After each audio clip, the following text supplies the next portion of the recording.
Hey everybody, what is going on? Hexlex here. I got another Master Duel video for you, coming at you with another meta watch. So for this series, we're going to be taking a look at 15 of the most recently updated and or powerful decks of the current metagame and analyzing them in depth. We're going to be looking at example lists, covering their strengths and weaknesses, and also talking about their current standing in the metagame, updates to the list, recent tech, etc. I decided to start doing this series rather than tier lists because I feel like this is a more in-depth and really expansive guide on what the meta is like, as opposed to just kind of talking abstractly about a deck with one image to represent it. So if you like this format, let me know in the comments below and we'll keep doing this as opposed to tier lists. But if you want to see tier lists, I'm not opposed to bringing them back as well as or instead of this series. Again, just let me know what you think in the comments below. But as always, gotta give a huge shout out right up top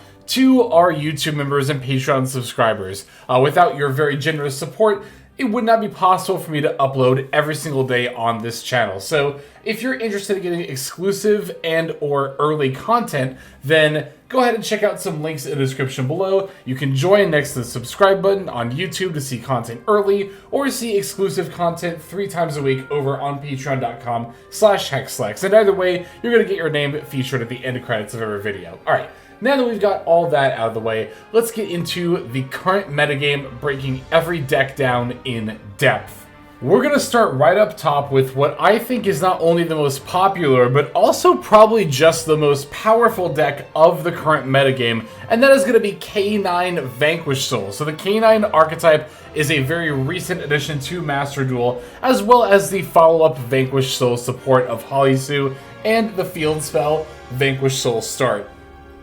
I do think that if I had to pick one best deck of the current meta, it would probably be this one, just for how flexible it is and how well it plays in various board states, going first or second, as well as, you know, playing into various negates and or disruption that your opponent has set up on the board. It's very layered in what it does at pretty much any stage of the game.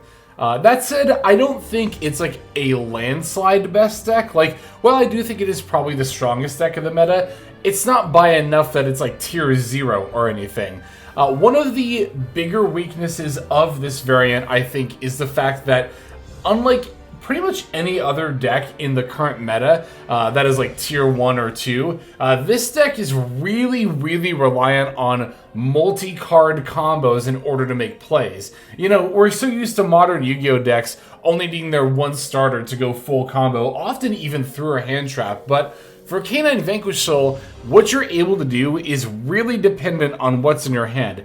In a lot of ways, that can also be a strength because that also really plays to the versatility of K9 Vanquish Soul, but if you don't have the right attributes in hand, or if you don't have enough like level 5 monsters in hand, then it can often be really difficult to make plays. So while extremely strong, I don't think this deck is perfect by any means. That said, it is without a doubt a tier 1 deck, and again, if I had to pick one deck in this meta to be the absolute strongest, I think I would definitely pick K9 Vanquish Soul. K9 Crystron is another very prominent variant of K9 in the current meta. Crystron did not receive any update support like Vanquish Soul, however, the K9 engine plays well enough into it that it's gotten a massive boost as a result. Not only do the K9 cards add various rank 5s that boost your end board, but also they play into your Crystron plays. Not only are your key cards like the Sulfador level 5 monsters in and of themselves, but you can also always make Infinitrack Riverstormer to grab Scrap Recycler, which can send your Crystron cards from the deck to the graveyard, enabling your plays even further. I don't think K9 Crystron is quite as good as K9 Vanquish Soul or some other decks in the current meta, so that's why I'm going to put it in tier 2. I think some of the main reason for this is the fact that Crystron is still a little bit power crept overall as an engine. Like, yeah, with the assistance of K9, it's not only more consistent, but has a better end board. But at the same time, K9 is still going to be pulling a lot of the weight here. Not only in enabling your plays, but also in what your end board looks like. You know, when it comes to stuff like Ripper into the Werewolf, as well as Valen, as well as even the Necronomaly V-Mana, or if you're playing it, the Artifact as well. Durandal, I believe, is the rank 5. A lot of that is possible off the back of K9, whereas Crystron is mostly adding stuff like Dawn Dragster, you know, the Cyber Dragon Infinity, as well as the Trap Card Cluster, which are not bad, don't get me wrong, but at the end of the day, Crystron's engine is still overall a little bit weaker than some of the other engines that are getting played in this meta. And so while K9 Crystron is going to be a tier 2 deck, make no mistake, it is absolutely still a house in this meta. And I would definitely put it towards the upper end of tier 2 for sure.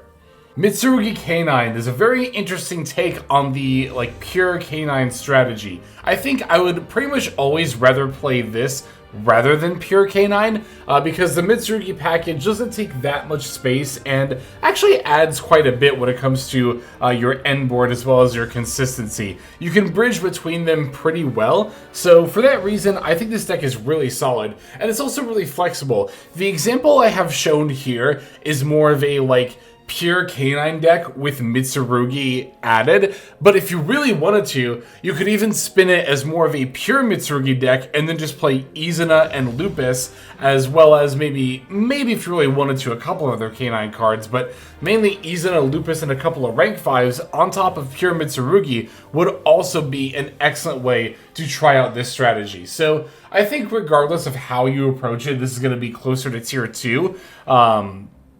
But yeah, no, I think that pure Mitsurugi and K9 both are kind of lacking in a lot of robust end boards as well as things to do when used on their own. So I think that either way, you would really benefit from either splashing the smaller Mitsurugi package into K9, like I have shown here, or again, if you wanted to take a pure Mitsurugi build and put in 3 Izuna, 1 Lupus, as well as Valen and Ripper in the extra deck, that would also be a very, very good way to go. Really, both engines, their biggest strength is just how flexible they are. You can choose to play them as a dedicated strategy, or they can be supplements to an already, existing engine or archetype. But either way, the combination of Mitsurugi and K9 I think is quite potent in the current metagame. I'm going to call it tier 2. I don't think it's quite strong enough to be tier 1, but it is still definitely something you'll see quite a bit of. Regardless of its form, it's going to be quite good in this meta. Alright, the last K9 variant that we're going to cover for this video is K9 Orcust. Now, there are a ton of other ways to play K9 out there, but for the sake of this video, we're only going to cover a couple of variants, and this will be, again, the last one here. But K9 is quite a boost to the Orcust strategy, not only in terms of, as for a lot of other decks, playing Izuna, Lupus, and a couple of rank 5s, but you can also play an expanded K9 engine in the Orcust deck. There's a couple of points where they really do mesh quite well. Much like for Crystron, in Orcust you can use your level 5s to make the rank 5 Infinitrack River Stormer, use that to summon Scrap Recycler, which can send any machine from the deck to the graveyard. And of course that includes stuff like Orcust Harporer, which is a machine monster. Not only that, but the World Legacy World Chalice is a level 5 monster. Not only is it a decent monster in its own right, but of course being level 5, it can be used with cards like Jokel and Lantern in order to help support the K9 strategy as well. Orcust has definitely been, kind of faltering as an archetype, not because it's been hit or anything, or because there's any particular hand trap that's super effective against it in the current meta, but really it's just more of a power level issue, right? And I think that is going to be the weakness of this variant. I think I have to call K9 Orcust, I'm going to call it tier 3, I think. It could be the lower end of tier 2 as well. I actually have not tried this one out myself. This is the only K9 deck on here I haven't played yet, but I would like to fix that and play it pretty soon. But I think I'm going to call it tier 3 probably. I think that again, the Orcust deck's power level is not quite up to snuff when it comes to a lot of things that have been released recently. And while of course K9 itself is quite good, at the end of the day, if your other engine is weaker than, you know, the other variants, then you're still going to be a little bit lower on the tier list, even as a K9 deck. Alright, next up we're going to talk about Yummy, starting with Pure Yummy. And I'm going to put Pure Yummy in tier 1. See, there are a lot of people who kind of felt that Yummy underperformed on release, but the reason for this is because it has a poor Draco Tail matchup. And not only that, but we were missing part of the Justice Hunters rock, paper, scissors triangle of Draco Tail, Yummy, and K9. See, here's the thing, right? K9 not only has a good matchup against Draco Tail, but it has a bad matchup against Yummy.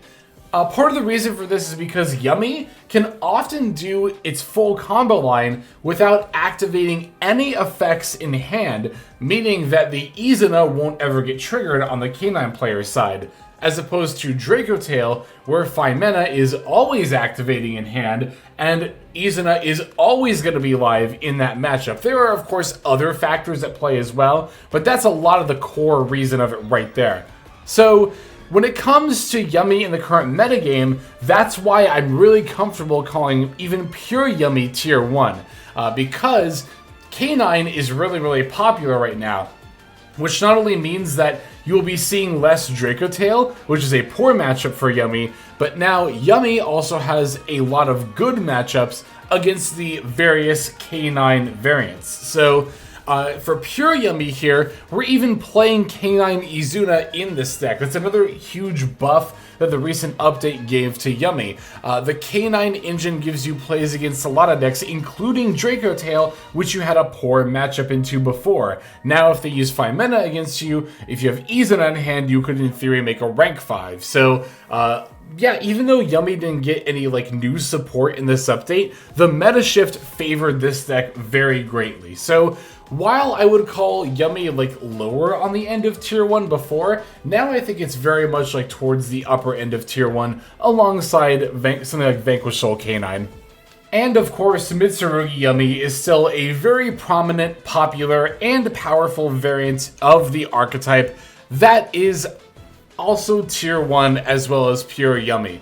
I think in the last meta guide, I would have put Mitsurugi Yummy a little bit above Pure, but now I think I'd put it a little bit below. Main reason for this being, well, a couple of reasons. The main one being that the Mitsurugi variant does play into K9 a little bit more. Obviously, Habakiri is going to activate from hand, so that's going to be a little bit of an issue when it comes to trying to play through and around Izuna. That said, there are a lot of hands where you have a lot of outs to something like Izuna anyway because of your various engines and how much stronger your board is as a result. And that's definitely going to be the strength that Mitsu Yummy has here, right? Is the fact that it has, you know, the other engines to rely on. Even if the Yummy engine gets stopped, there are a lot of hands where you open a Yummy monster plus Habakiri, and you can just keep going. That's why it kind of was better in the last meta, right? Against like Draco Tail in particular, which would really go hard on outing like your first Yummy monster you summon by like bouncing it with Arthelion, like especially on turn 0. But then this variant had some more options against that. But again, when it comes to Izuna and also other hand traps like Fuelos, you know, the Mitsurugi Yummy is going to play a little bit more into those than Pure Yummy would. So make no mistake, I think this deck is definitely still tier 1 along with Pure Yummy, but I do think that Pure Yummy is probably a little bit better than this one in the current meta. And of course, when it comes to the Justice Hunters decks, we have to mention Draco Tail as well. So, although Draco Tail doesn't have as good of a matchup into K9 as it does some other decks, I definitely still think that Draco Tail is tier 1 in the current metagame. So, yeah, a lot of the reason that this doesn't have as good of a matchup is going to be, of course, the fact that Phimena activates from hand and is a crucial part of your combo line. Unfortunately, the Phimena activating from hand not only means that K9's Izuna is going to be live pretty much every single time you're playing this deck, as just part of your inherent combo line involves activating monster effects in the hand. But on top of that, the Ripper is going to be negating 5 mana and stopping your plays quite a bit. Your plays are going to get negated quite a bit more because of that than they were in previous meta games. So even though it does have this glaring weakness, I think Draco Tail is still definitely a tier 1 deck. It might not feel like it sometimes if you're piloting Draco Tail into a lot of K9 decks, but remember that K9 is the most recent of the Justice Hunters archetypes released, so for that reason you're seeing a lot more of it on the ranked ladder than you might normally. I think once the dust settles a little bit and it's been a month or two, you'll start to see that Draco Tail still has quite a few good matchups in the meta. And I mean, having a poor K9 matchup doesn't mean you auto lose to it. Of course, you do still have a lot of the power that Draco Tail had. The various negates and disruptions that it sets up, well, really disruptions more than anything else, right? On top of how versatile it is, and also just how well it recycles its own engine and hand with its various effects. It is still quite strong in the current metagame, and like I said, I think Draco Tail is absolutely still a tier 1 deck right now. So despite the fact that it's been a couple of months since Lunalite got its follow-up support, and it's not playing anything recent like Izuna from the last couple of months worth of packs, Lunalite is still actually one of the more prominent decks of this meta. I'm going to put it in tier 2. I don't think it's quite as strong as some of the other decks we've put in tier 1, but that said, I think that Lunalite is really up there as far as tier 2 decks go. See, Lunalite's main strength, as always, is just how fearsome the Lunalite Liger Dancer is, being completely unaffected by non-Lunalite card effects, being able to destroy all special summoned monsters, and the fact that it can attack twice per turn makes it pretty much an OTK by itself. So in a best of 1 metagame, Lunalite Liger Dancer really shines. It's really powerful both going first and second. That said, the weakness here, I think, is that Lunalite's combo line is a little bit more susceptible to hand traps than some other tier 1 decks, right? Like, it doesn't play quite as well potentially into cards like Droll and Fulos and, again, depending on the game state, even Nibiru, as some of the other decks in tier 1. And really, that's something you gotta focus on quite a bit, right? Like, it's really easy to just look at a deck's power level and or consistency and evaluate it solely on that. But I think now more than ever, it's really important to ask, like, how well does this deck push through negates and hand traps? Can it do it inherently by itself in its combo line? Does it need extenders? How many extenders do you need? Is it one per hand trap, or does one extender get you through multiple hand traps? And when it comes to that, again, Lunalite is not bad at all, but it is a little bit weaker than maybe some of like the Justice Hunters decks, for example. But even though I'm putting it in tier 2, make no mistake, Lunalite is a house in this meta for sure. Next up is Primite Odion. From what I can tell, this version of Odion definitely seems to be the most popular right now, and if I remember right, in the last guide we covered the Super Poly version, so I figured now we could talk about the Primite build a little bit here. The idea is that the Labradite Dragon is your vanilla monster of choice, letting you go into level 10 synchros, particularly Baron de Fleur, but we also have the Shanging as an option as well, which will definitely add to your end board quite a bit. The Odion deck's biggest strength, of course, is always going to be just how scary it is facing this deck down going first. I mean, any trap-based deck that can set 5 back row on turn 1 is always going to be a lot to push through, and the Odion deck not only is very efficient in its use of trap cards, but especially lately, you can tech a lot more counter trap cards like Solemn Warning and Solemn Strike, which will stop combos without the opponent even have the chance to respond at all. So despite the fact that it plays so well going first, of course going second is going to be an uphill battle. Not only in general, but especially for a deck like this, where, yeah, you can activate a lot of your trap cards on your first turn, even if you are going second. But the problem is that a lot of your more powerful ones, like those counter trap cards I mentioned, are still going to be off limits to you. So it's always going to have that inherent weakness of going second being a bit of a struggle. For that reason, I'm going to call Odion Tier 2. Probably a little bit lower on the end of Tier 2, but definitely still a pretty solid deck in the current metagame. Okay, I wanted to make sure we talked about Azumina White Forest. Not only is the strategy still really solid in its own right, but this deck actually did get a bit of a recent buff with the new Dark Magician support. Particularly, you're looking at 3 cards: Dark Magician of Destruction, the Gaze of Timaeus, as well as good old Red Eyes Dark Dragoon. So the idea here is that Dark Magician of Destruction can be summoned at the same turn a spell card or effect is activated by banishing a level 6 or higher Dark Spellcaster monster you control as material. And Diabellstar the Black Witch is the perfect monster to fulfill this requirement. That's why we're playing 3, whereas in a lot of previous White Forest builds, you'd only play 1, because now we really want to open and begin with Diabellstar. All we have to do is get her on the field, play a spell card, then we can banish her for the Dark Magician of Destruction. Dark Magician of Destruction adds the Gaze of Timaeus from our deck to our hand, which we can then activate to special summon the Red Eyes Dark Dragoon, giving you access to a Towers/Omni-Negate monster before you even begin the rest of your combo. This is really good for not only going first, but also going second as well. So the White Forest deck is still going to be, like some of the other Tier 2 decks, a little bit more susceptible to hand traps than other decks in the current meta, but I'm a little bit more optimistic about it, and I'm going to put it, I think, more towards the higher end of Tier 2. Again, mostly because of this new Dark Magician support really being a very nice buff for this deck. You can think about this in any deck, by the way, that plays Diabellstar the Black Witch or any level 6 or higher spellcaster monster, right?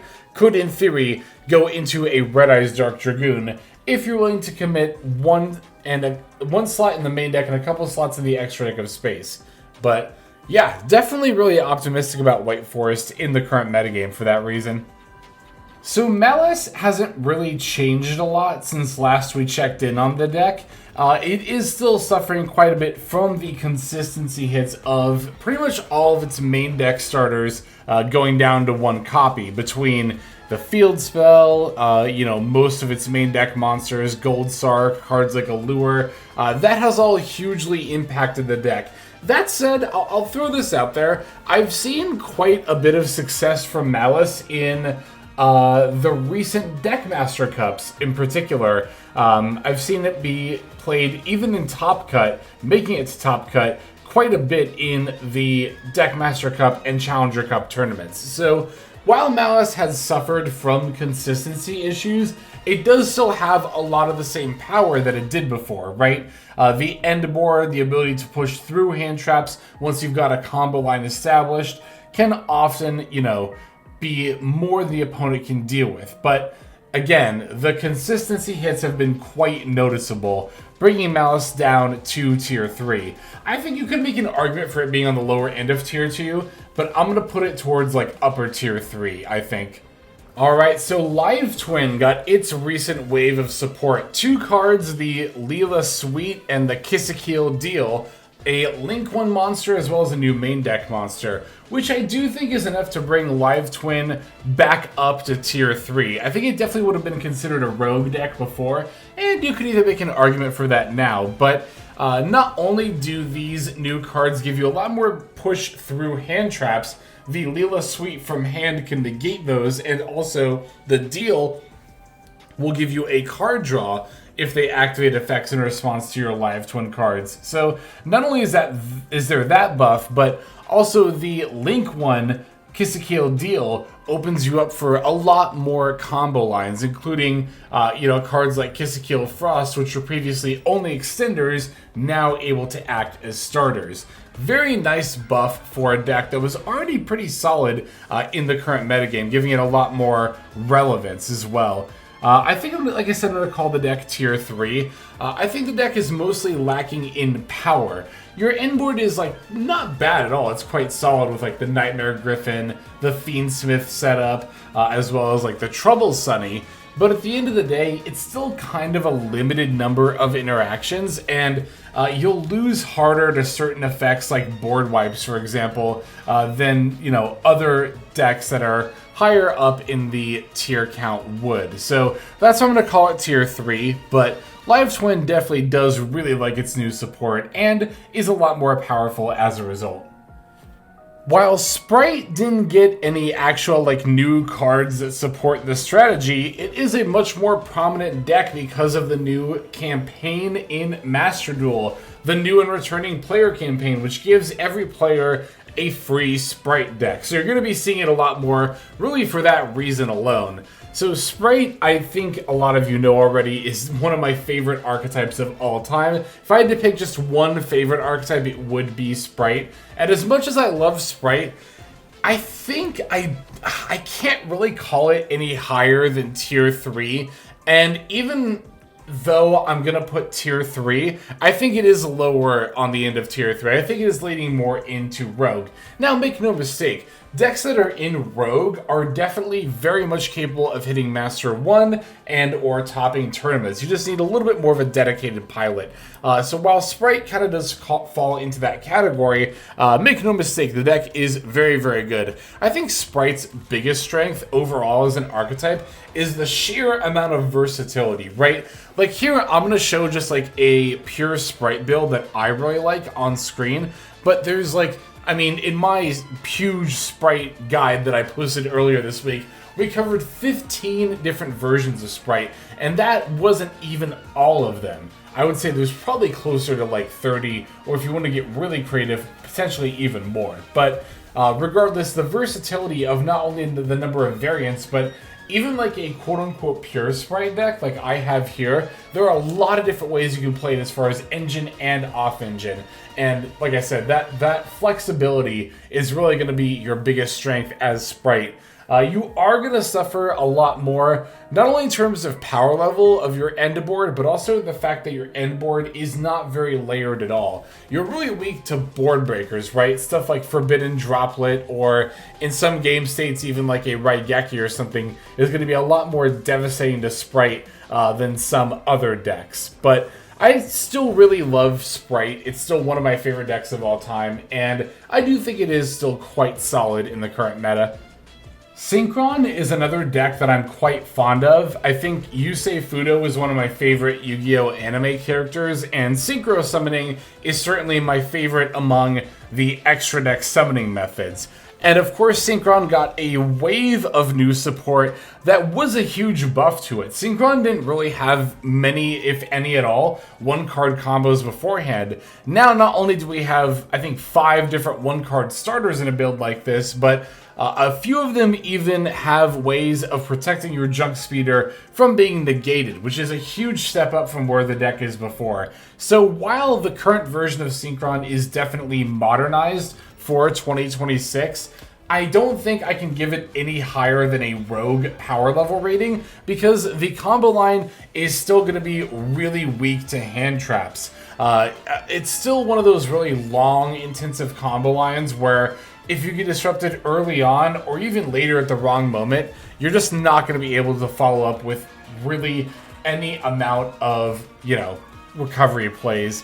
Even some of your new support that helps against hand traps like Junk Signal still won't, you know, it stops effects that would negate your junk speeder, sure, but if they have, like, say, a Nibiru, your Junk Signal isn't going to do a lot against that. Junk Signal can only be used to negate an effect that responds to your Synchro Monster's effect, but if they use a Nibiru in, like, an open board state, or after you summon out all your tuners or something like that, then the Junk Signal is really not going to help you that much at all. So, while Junk Speeder did get a lot more consistent, or Synchron rather, I should say, in summoning Junk Speeder got a lot more consistent, I think it still is quite weak to hand traps. Dark Magician got a pretty huge glow up with this latest update from the anniversary. Not only did they get a new structure deck that is a lot better than the old one, but there's also new support in it as well. And we've already kind of talked about this a little bit in the White Forest build, but the new Dark Magician of Destruction, being able to grab the Gaze of Timaeus and summon Red Eyes Dark Dragoon so easily, is quite a huge buff to the deck. Also, the Dark Magician Girl, the Magician's Apprentice, along with the Shining Sarcophagus, makes your deck even more consistent, as well as the help of the Primite engine. Now, that said, you really still don't have that much to do as opposed to a lot of other decks in the current metagame. Your combo lines are short and your end boards are going to be a little bit weak as a result of you not having a lot to do. You know, you're also still kind of weak to hand traps in a lot of plays. Like if you open with Magician's Rod, you know, that's still Valor, Ash Blossom, Imperm stopping your combo line if that's not able to resolve. But even though I would definitely call Dark Magician Rogue, and I think a lot weaker than some of the other decks we've covered today, the new Anniversary update did still provide a lot for this deck. And for that reason, I think it's worth exploring. And I think that's why it's been so popular on all kinds of ranked ladder. Like even in Master Ranked ladder, I've been seeing quite a bit more Dark Magician, which is you know, that's a pretty high compliment considering where Dark Magician was at before. So even though the deck is still rogue and not quite up to par with a lot of other decks in the meta, we still really like to see this support, and it did a lot for this deck. Alright, that is going to do it for this edition of Meta Watch. Thank you so very much for watching. As always, I hugely appreciate you watching all the way to the very end of the video. Again, if you like this style of content, let me know in the comments below. But even if you would rather see me do tier list videos again instead of these, let me know as well. I'm always open to that feedback and always interested in what you have to say. So definitely let me know in the comments below for sure. But like I said, I think that's going to go ahead and do it. So before we end off the video, we're going to move over to our credits so we can give our YouTube members and Patreon subscribers an extra special thank you. Hey everybody, Hexlex here. Thank you so very much for watching all the way to the very end of the video, which by the way is one of the best ways to support the channel. Speaking of supporting the channel, take a look at the names on screen. These are folks who have been so generous as to either join as a YouTube member or subscribe over on patreon.com/Hexlex to support. There's also perks for doing so. If you would like to see YouTube videos early, as well as some exclusive videos that get uploaded to YouTube, but for one reason or another I decide not to publish, definitely go ahead and hit that join button to see content early as well as some exclusive content. If you're looking for more exclusive content, over on patreon.com, I upload exclusive videos that are not posted on YouTube just about every single day. Whether you choose to subscribe over on Patreon, join as a YouTube member, or simply continue to watch, your support is greatly appreciated. Thank you so very much. But for now, this is Hexlex. I am signing out, and I hope that you have a fantastic day.